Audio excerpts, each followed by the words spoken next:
E-cigarettes are devices designed to deliver nicotine to the user without ever having to light up a conventional cigarette. These devices were first patented in 2003, and they've been available for sale in the U.S. since 2007. Manufacturers of these products advertise them as safer than traditional forms of smoking, and as a way to actually quit smoking is their pitch. Right now, the jury is still out on the long-term health effects from e-cigarettes. Recent studies, though, have shown a link between the use of e-cigarettes and a very serious irreversible lung disease known as popcorn lung. The lung disease is a result of e-cigarettes being flavored with a chemical that can cause scarring of the air sacs in the lungs that result in thickening and narrowing of the airways. Symptoms of popcorn lung include coughing, wheezing, and shortness of breath, similar to the symptoms of COPD.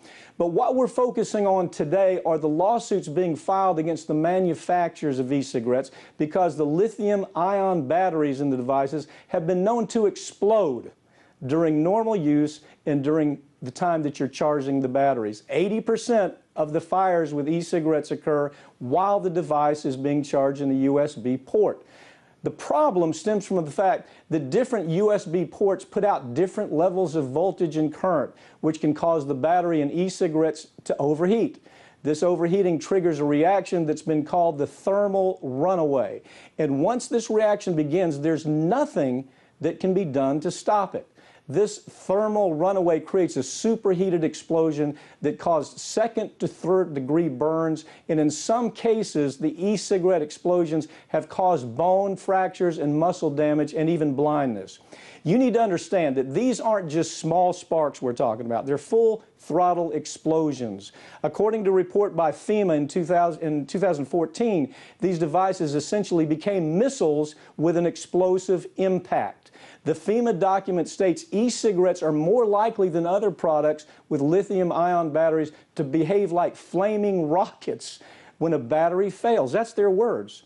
And just like real rockets and missiles, the explosions created by these e-cigarettes, the batteries, they can be devastating. In 2012, a man in Florida had an e-cigarette explode in his mouth, shattering most of his teeth and blowing off a portion of his tongue.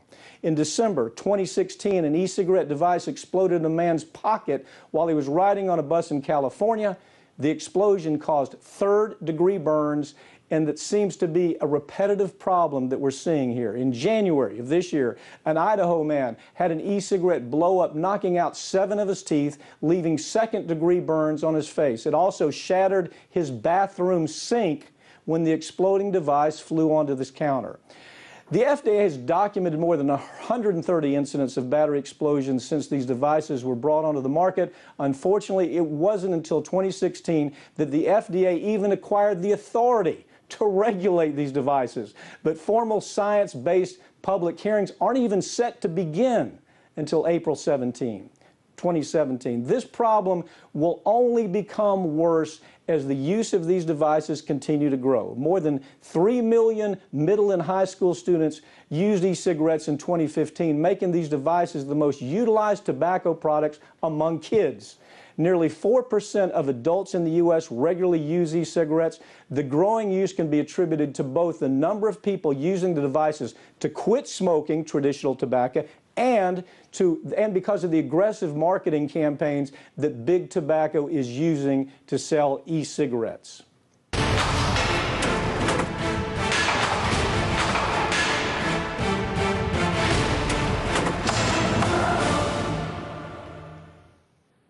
Joining me now to discuss the problem with e-cigarettes is attorney Andy McGraw.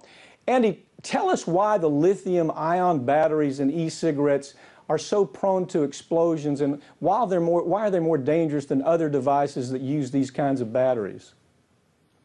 Well, sure. First, thanks for having me on the show, Mike. Now, lots of devices have these lithium-ion batteries. They're known for packing a lot of power into a very small space. Laptops, cell phones, lots of devices use these, but lithium-ion batteries in e-cigarettes are specifically dangerous because of the shape that they're in. The cylinder can actually act as a rocket when, as you were talking about, the thermal runaway starts.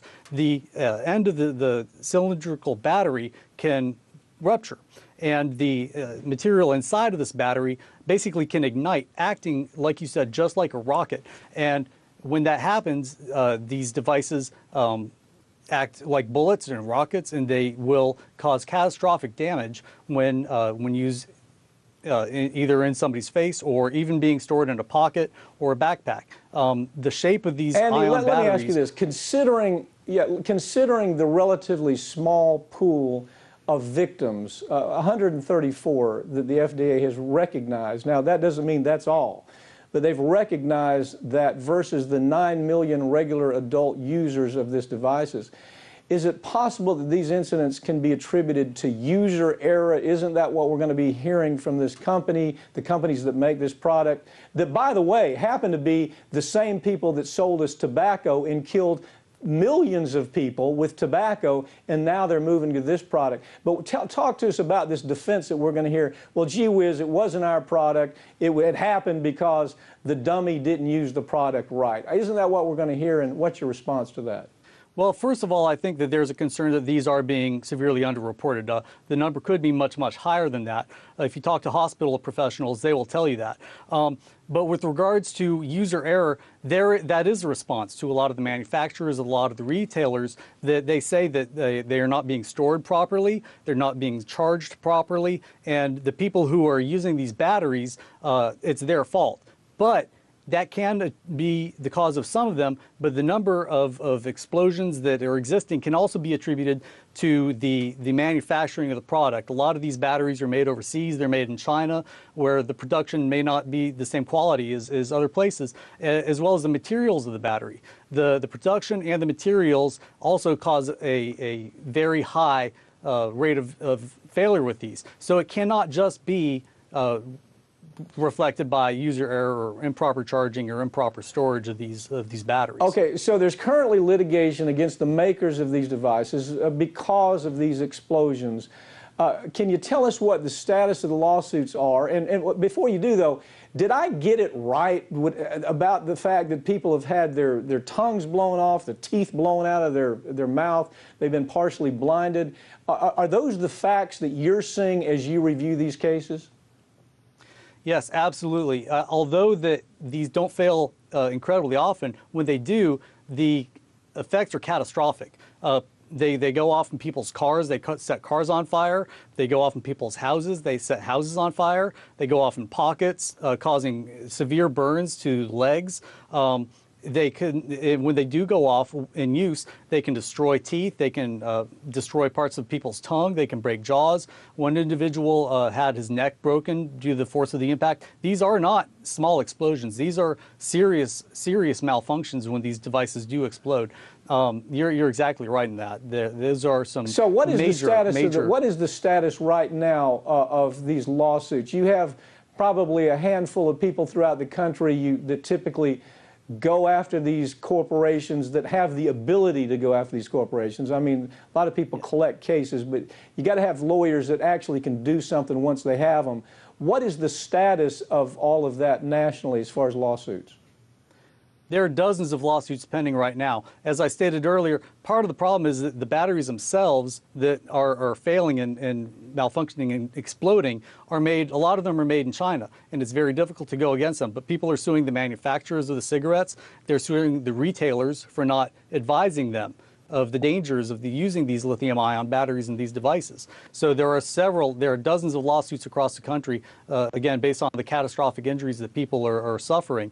And those are the people that they're suing. They're suing the manufacturers. And earlier, you got it exactly right. These big tobacco players, they're still involved. They're the ones that are involved now in these vaping and these e-cigarette manufacturing. R.J. Reynolds, Philip Morris, Altria, all these companies that made those cigarettes, the traditional cigarettes, they're still in the game, and they're still doing the same kinds of things. They're advertising. Andy, think of the irony of that. Here you have the companies that killed millions of people, and they say, oh, we've got to wait. We know we addicted you to the product. We had plans. I know you've seen the documents, too, where they lay out step by step how they're going to go about addicting children. They focused on children, 15 to 16-year-olds. How do we addict the child? We've handled those cases.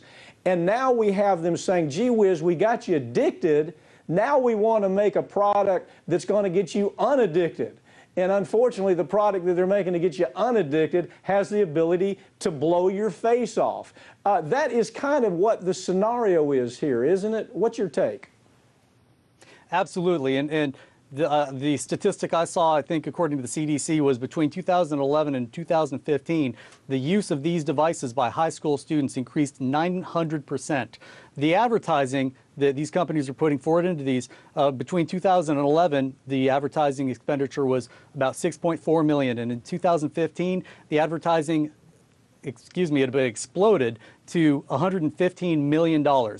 In that time, the use in high school students and in middle school students skyrocketed. So these tobacco companies are still advertising these products using the sex appeal, using the rebellion aspect, using the individuality aspect of it. All of the same kind of tactics and techniques that they used to sell original cigarettes, they're using again. Andy, I can tell you firsthand, since I handled the tobacco litigation, we saw the CEOs, 12 of them, stand up, raise their right hand, and lie to Congress. They're going to do the same here. It's going to be a tough lawsuit. I hope you'll hang in there and do something about it, okay?